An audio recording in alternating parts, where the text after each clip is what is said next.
Join us on day 6 of our cruise on the Norwegian Prima as we explore Geiranger, Norway, the port that made me book this cruise in the first place. We see countless waterfalls, take a ride in an e-car, and explore some of the most epic scenery I have ever seen in my entire life.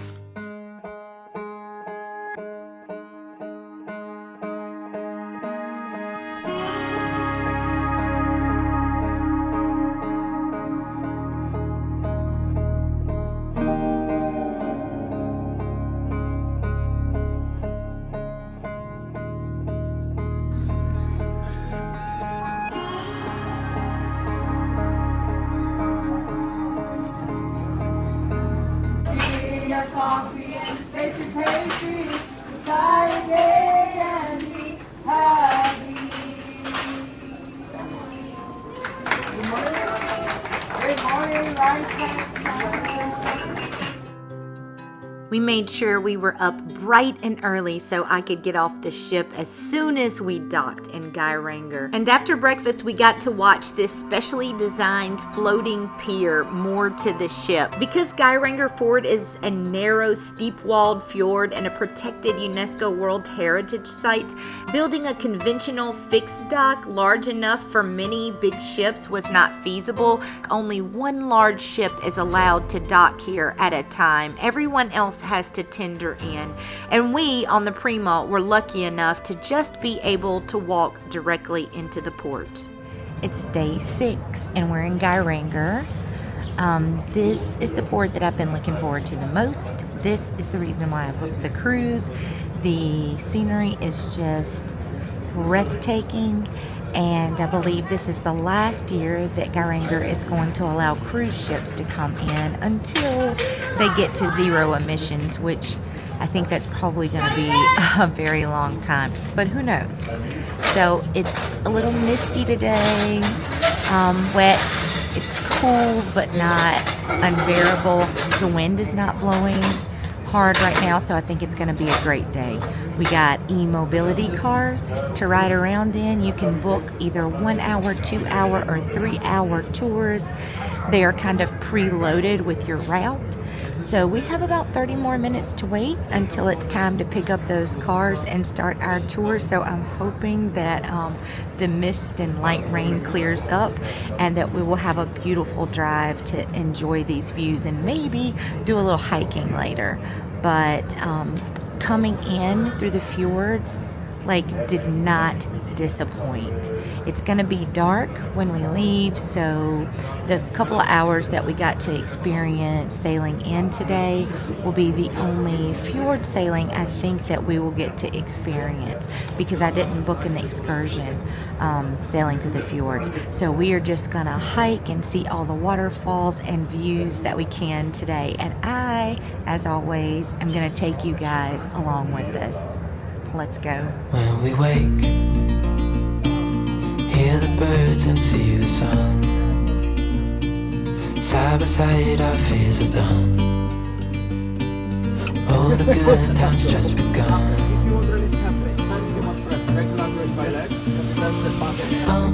We know what we have, let's hold on tight. Found what we're looking for in life.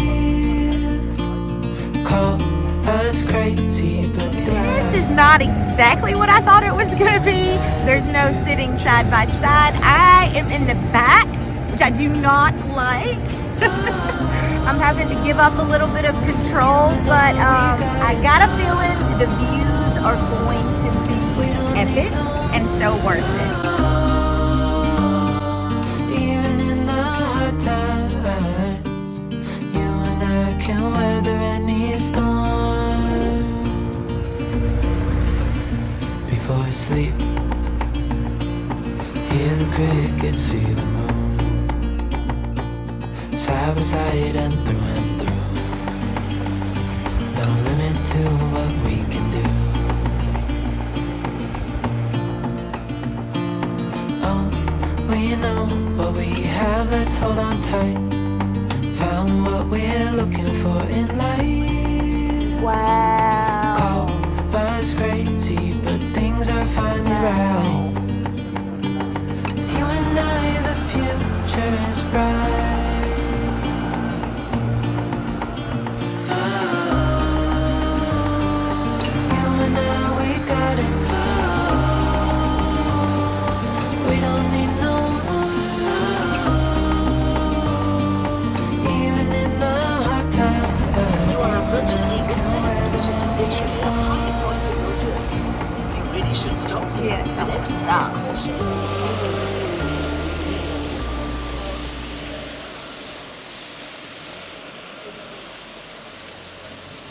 Our first stopping point and viewpoint was at Eagles Bend. There were spectacular panoramic views of Geiranger Fjord and the Seven Sisters Waterfall. Waterfalls are so plentiful in Geiranger that we saw several just flowing from the mountainsides on our short drive.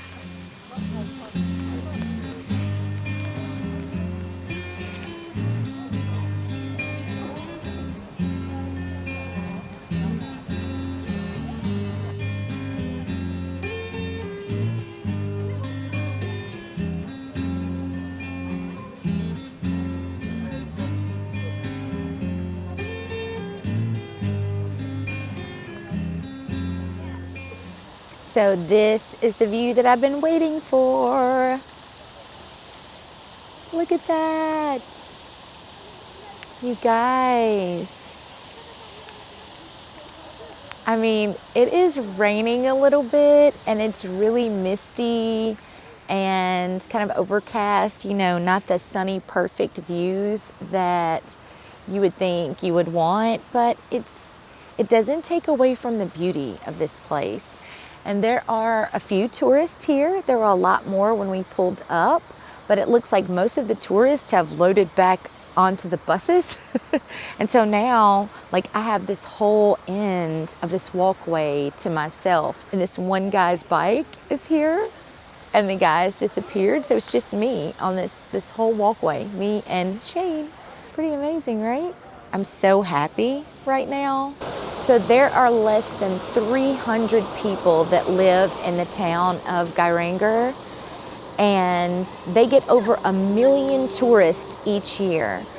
And with the cruise ships not being able to come through here anymore, I wonder what that is going to mean for the locals here, because tourism is a main driver of their economy here. So I feel really blessed to be able to be on one of the last itineraries that will visit this port, because it is jaw-dropping at every turn, and I may never get the chance to come back. So I'm gonna soak up every single second.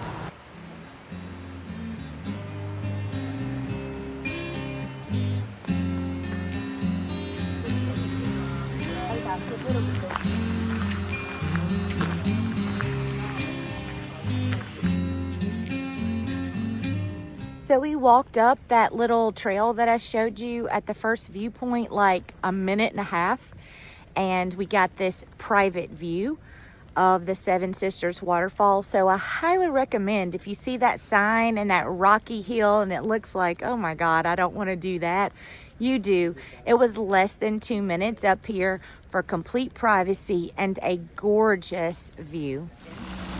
Pro tip, look both ways before you cross the road.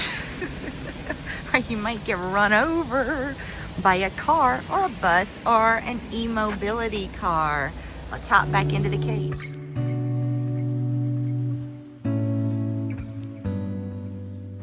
Our next stop had us doubling back the way we came. We were headed to the most photographed spot in all of Geiranger, at a lookout point called Flydalsjuvet. It's about 4 kilometers past the port, and every single inch of the drive looked like it came from the pages of a travel calendar. And in my opinion, the gray, misty weather only added to the majesty of the place.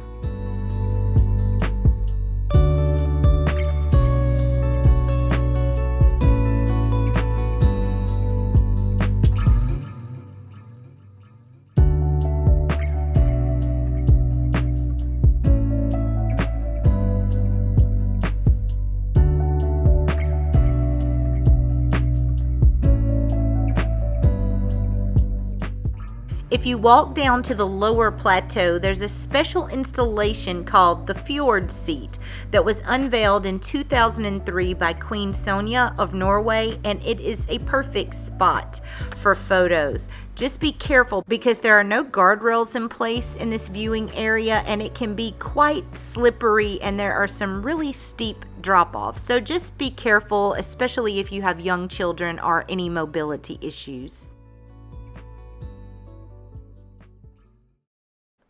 So after returning the e-mobility car back to the port, we decided to take off on foot and walk towards the Norwegian Fjord Center for the Waterfall walk.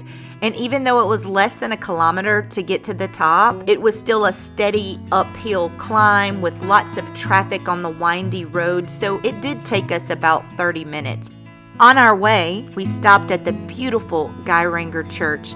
This is a church that was built in 1842 and is famous for its octagonal shape and, of course, spectacular views. It would make for such an epic place to get married.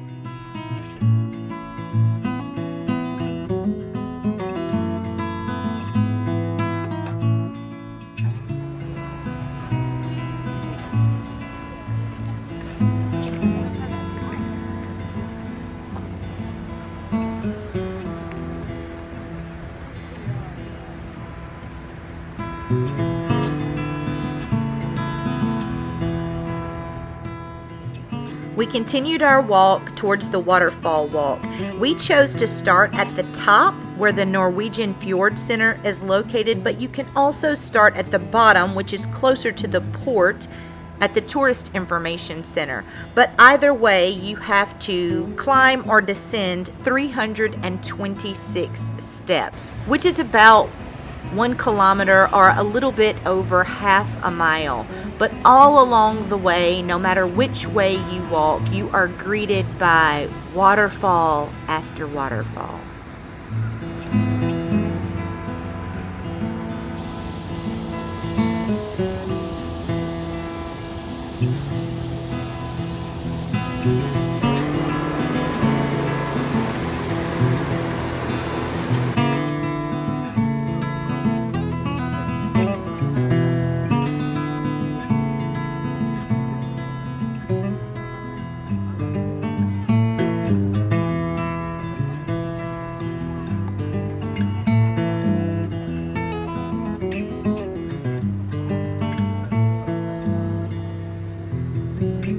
So it's starting to rain just a little bit, but that's okay. I don't think that this waterfall trail is that long, and we can always tuck in somewhere and get some food or snacks or drinks or whatever.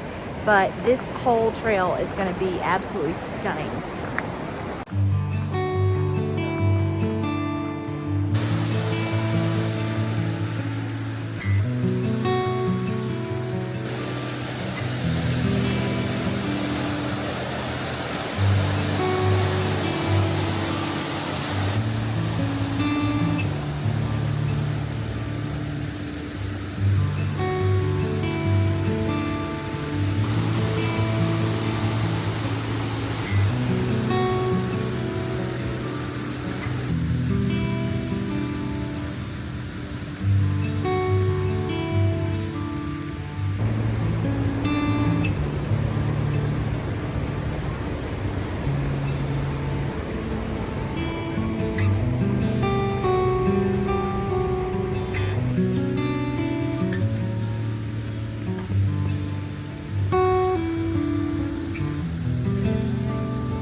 Sadly, our day in Geiranger had come to an end. We stopped at this little bar and had one last beer and took in the views before heading back to the ship to get rested up for our next day in Alesund, Norway.